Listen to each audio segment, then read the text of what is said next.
ज्ञान के अधिष्ठात्री देवी मां शारदे, परम सम्माननीय अतिथि महोदय, प्रधानाचार्य महोदय, आचार्यगण, आचार्य बहने एवं मेरे प्रिय बहन एवं बहनों, जैसा कि आज सभी लोग यहाँ पर उपस्थित हैं भारत के 76वें गणतंत्र दिवस को मनाने के लिए।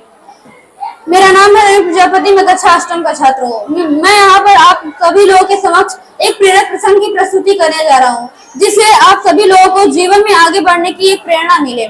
एक बार स्वामी विवेकानंद जी अपने आश्रम में आराम कर रहे थे, तभी एक व्यक्ति उनके पास आता है जो कि बहुत दुखी और परेशान था। आते ही वह स्वामी विवेकानंद जी के चरणों में गिर पड़ा और बोला, महाराज, मैं अपने जीवन में खूब मेहनत करता हूँ, खूब मन लगाकर काम भी करता हूँ, फिर भी मैं आज तक अपने जीवन में सफल नहीं हो पाया। व्यक्ति की बातों को सुनकर स्वामी विवेकानंद जी बोले, अच्छा ठीक है, थोड़ी देर आप मेरे इस पालतू कुत्ते को घुमा लाइए, तब तक मैं आपकी समस्या का समाधान ढूंढता हूँ।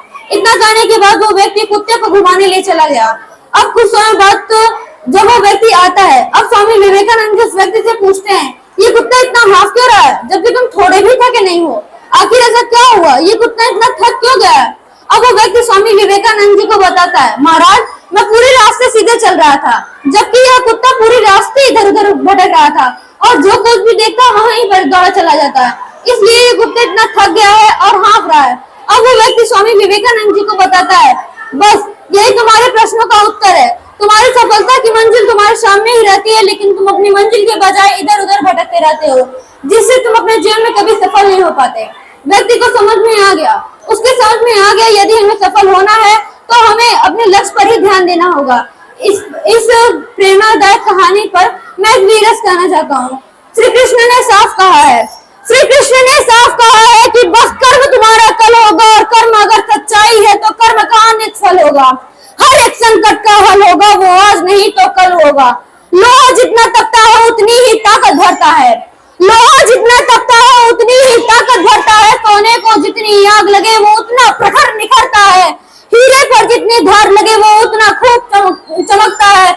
मिट्टी के बर्तन पकते हैं तब धुन पे खूब खनकते हैं, और सूरज जैसा बनना है तो सूरज जितना जलना होगा। नदियों का आदर पाना है तो पर्वत छोड़ निकलना होगा। और हम आदम के बेटे हैं, क्यों सोचे राह सरल होगा, कुछ ज्यादा वक्त लगेगा पर संघर्ष जरूर सफल होगा। हर एक संकट का हल होगा, वो आज नहीं तो कल होगा। जय भारत, जय भारतीय। मन में अपने एक लक्ष्य लिए, जीवन अपने प्रति लक्ष्य लिए, हम बदल रहे हैं तकदीरें, हम लिखेंगे अपनी तकदीरें, हम बदल रहे हैं तकदीरें, हम लिखेंगे अपनी तकदीरें। ये नवयुग है, ये नव भारत, हम लिखेंगे अपनी तकदीरें, खुद लिखेंगे अपनी तकदीरें। हम निकल पड़े हैं प्रण करके, तन मन अपना अर्पण करके। जिधर सूर्य उगाना है, अंबर से ऊंचा जाना है, एक भारत नया बनाना है। हमारा देश भारत, जिसके उत्तर में हिमालय तथा दक्षिण में समुद्र, और हम इस भारत की पावन भूमि पर रहने वाले भारतीय। नमस्कार, यहाँ उपस्थित महानुभाव, यहाँ उपस्थिति व शक्ति। मैं रानी प्रजापति, सरस्वती राधा कृष्ण इंटर कॉलेज की कक्षा एकादश की छात्रा, आज आप सभी के समक्ष अपने देश को बचाने के लिए कुछ वीर महापुरुषों के बारे में बताना चाहती हूँ। हमारे वीर महापुरुषों में से एक थे वीर भगत सिंह।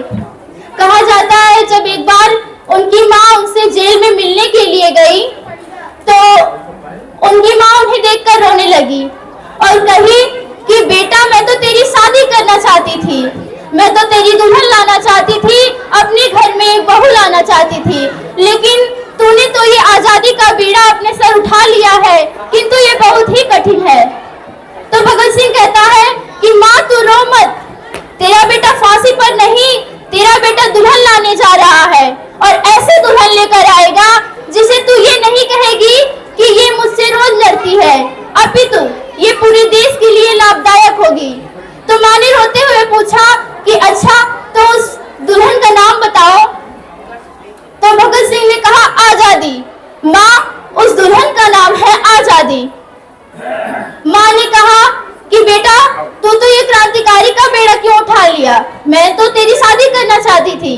तो माँ, भगत सिंह अपनी माँ को समझाते हुए कहता है दे। जिस प्रकार से सबके घर पर, सबके पुत्रों के विवाह पर उनकी माएं पूरे गांव वालों को इकट्ठा करके गीत गाती हैं, तुम भी मेरे विवाह में गीत गाना।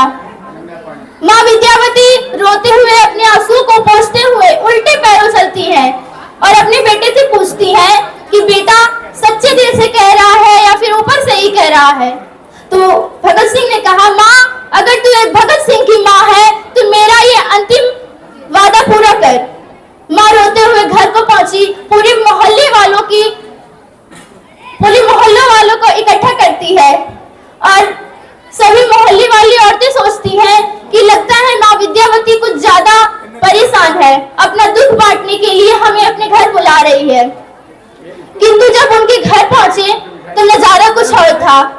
माँ विद्यावती हाथों में ढोलक लिए हुए गीत गा रही हैं अपने पुत्र के विवाह के लिए। देश में बर्बादी है, लागी माथे आजादी है, गाओ बहनों गीत गाओ, मेरे भगत की शादी है। देश में बर्बादी है, लागी माथे आजादी है, गाओ बहनों गीत गाओ, मेरे भगत की शादी है।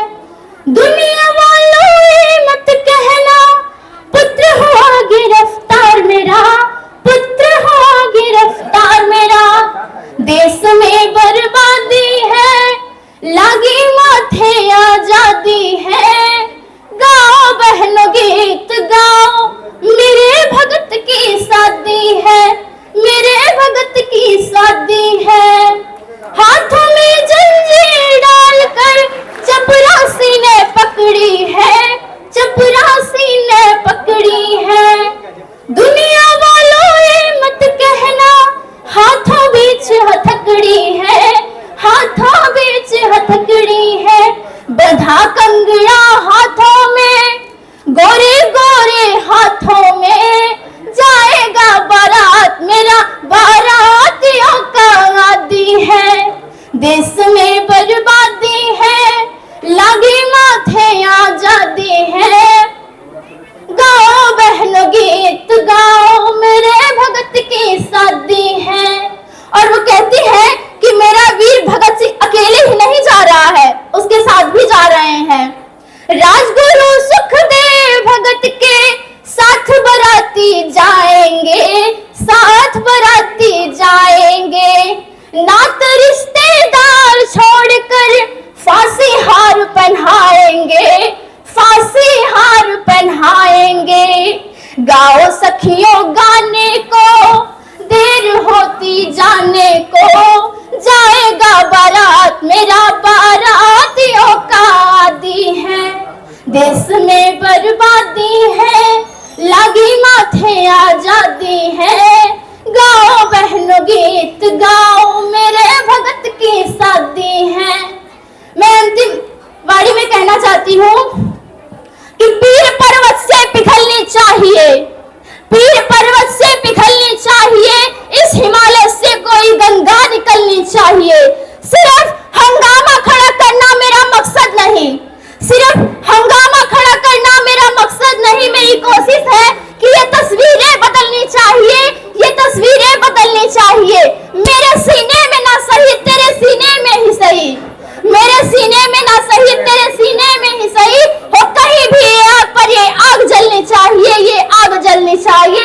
धन्यवाद। जय भारत, जय भारती।